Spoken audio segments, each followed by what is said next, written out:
আমাদের রাজ্যে মানে যুবরাজ অভিষেক বন্দ্যোপাধ্যায় উনি বার্তা দিয়েছিলেন সারা রাত মতো আমাদের মিনাকা ব্লক এর সভাপতি সদ্য তাজউদ্দিন সাহেব এই চারটে অঞ্চল মানে মিনাকা ব্লক এর যে ৭৬টা বুথ আছে এই ৭৬টা বুথে ভোট রক্ষা কমিটি করেছে, কোথাও ৭ কোথাও ৯ কোথাও ৫। সেই ভোট রক্ষা কমিটিকে চারটে অঞ্চলে একদম অঞ্চল ধরে ধরে তাদেরকে নিয়ে কর্মী সভা করেছে এবং সেই সঙ্গে সঙ্গে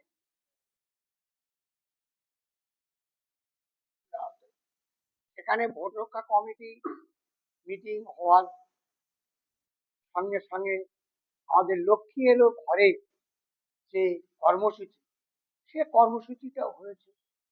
আটপুকুর অঞ্চলে হয়েছে। আমাদের ব্লক সভাপতি আমাদের ভোট রক্ষা কমিটি এবং আঞ্চলিক যারা নেতৃত্ব আছে তাদের উপরে কড়া বার্তা দিয়েছে, মানে ভয়ঙ্কর কড়া বার্তা দিয়েছে যে আজকের মানবিক মুখ্যমন্ত্রীর যে উন্নয়ন এবং অভিষেক বন্দ্যোপাধ্যায়ের যে বার্তা, একে মাথায় রেখে আগামী ২৬-এর নির্বাচনে আমাদেরকে এই চারটে অঞ্চলে বিপুল জয় ফিরিয়ে আনতে হবে।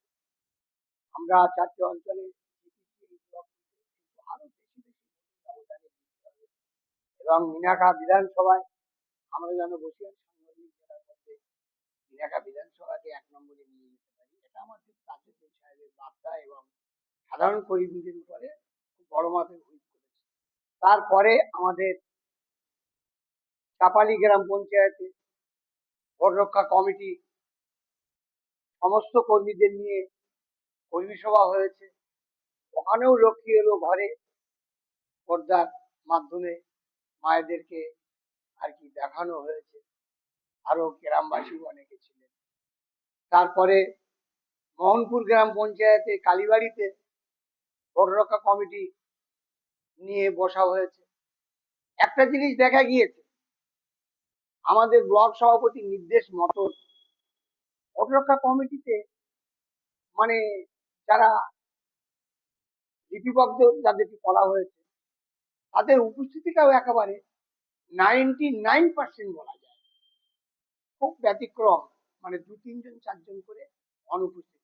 একদমই আপনি যেমনটা বলছিলেন এই উদ্দেশ্যে যে বার্তা দিয়েছে আমাদের ব্লকের সভাপতি, উনি তো ভোট করেন সারা জেলা কেন রাজ্য জুড়ে, জানেন যে মিনাকা ব্লকে তাজউদ্দিন সাহেবের নির্দেশ যে আমি ভোট করে নির্বাচিত হতে চাই।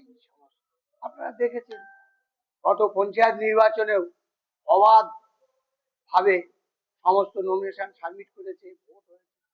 ভোটের মধ্যে দিয়ে আমরা ২৪টা ২২টা আসন জিততে পেরেছি, সেটা হচ্ছে তাজউদ্দিন সাহেবের নির্দেশ। তাই আমাদের বিপুল আশা যে আমাদের বসিরহাট সাংগঠনিক জেলার মধ্যে মিনাকা ব্লক আমাদের 4টে অঞ্চল আছে, 3টে অঞ্চলেই হিন্দু বিদ্বেষী। মোহনপুরে এক খ্রিস্ট সংখ্যালঘু নেই, সেইগুলোও সামান্য আছে। আমাদের কর্মীদেরকে খুব কড়া বার্তা দেওয়া হয়েছে, যেমন আজকের হয়েছে এইগুলো অঞ্চলে এমন বার্তা দেওয়া হয়েছে সমস্ত ভোট রক্ষা কমিটির যারা কর্মী আজকের হয়েছে তাদের প্রতিটা বাড়ি বাড়ি যেতে হবে, তাদের সুবিধা অসুবিধা জানতে হবে এবং আমাদের মানবিক মুখ্যমন্ত্রী যে প্রকল্প, মানে যেমন লক্ষ্মী এলো ঘরে, আমরা যারা হিন্দু প্রাণ মানুষ, ধর্মপ্রাণ যারা মানুষ, আমরা কিন্তু মা লক্ষ্মী ঘরে আসলে প্রচন্ড মানে পুজো অর্চনায় আমরা মেতে উঠি। মানবিক মুখ্যমন্ত্রী কিন্তু সেই লক্ষ্মী আমাদের ঘরে পৌঁছে দিয়েছে। সে আমরা পশ্চিমবঙ্গবাসী হিন্দুই হই আর মুসলমান হই আর সংখ্যালঘু মধ্যে খ্রিস্টান যারাই আছে সবাই যেন লক্ষ্মী ঘরেই এসেছে। আমরা দেখছি আমাদের মিনারা দুই পাশ যে সমস্ত ছেলেরা ২১ বছরের ঊর্ধ্বে তারা কিন্তু লাইন দিয়ে ফর্ম ফিল আপ করছে। আবার ২১ থেকে ২৫ বছর পর্যন্ত আমাদের যে প্রকল্পটা দিয়েছে যে মহিলারা আর কি একটা ভাতা পাবে, যুবসাথী পাবে। তারপরে যার জমি ছিল তারা একটা কৃষক বন্ধু। আর মানবিক মুখ্যমন্ত্রী কি করেছে, লক্ষ্মীর ভান্ডার যেমন সবাই পাচ্ছে, তেমন যাদের জমি নেই, ভূমিহীন, ক্ষেত মজুর, খেতে খামারে কাজ করে খায়, তাদেরও কিন্তু একটা ভাতা দিচ্ছে। তার জন্যও আর কি লাইন দিয়ে ফর্ম ফিল আপ।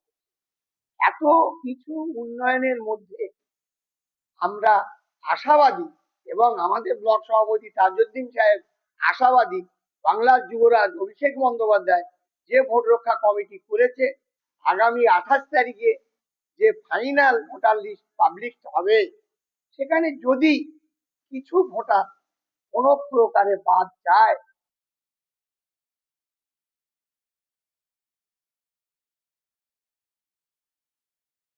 প্রতিটা বাড়ি বাড়ি যেতে হবে, আবার ফর্ম ফিল আপ করতে হবে, একটা ভোটার যাতে বাদ না যায়। আমাদের ব্লক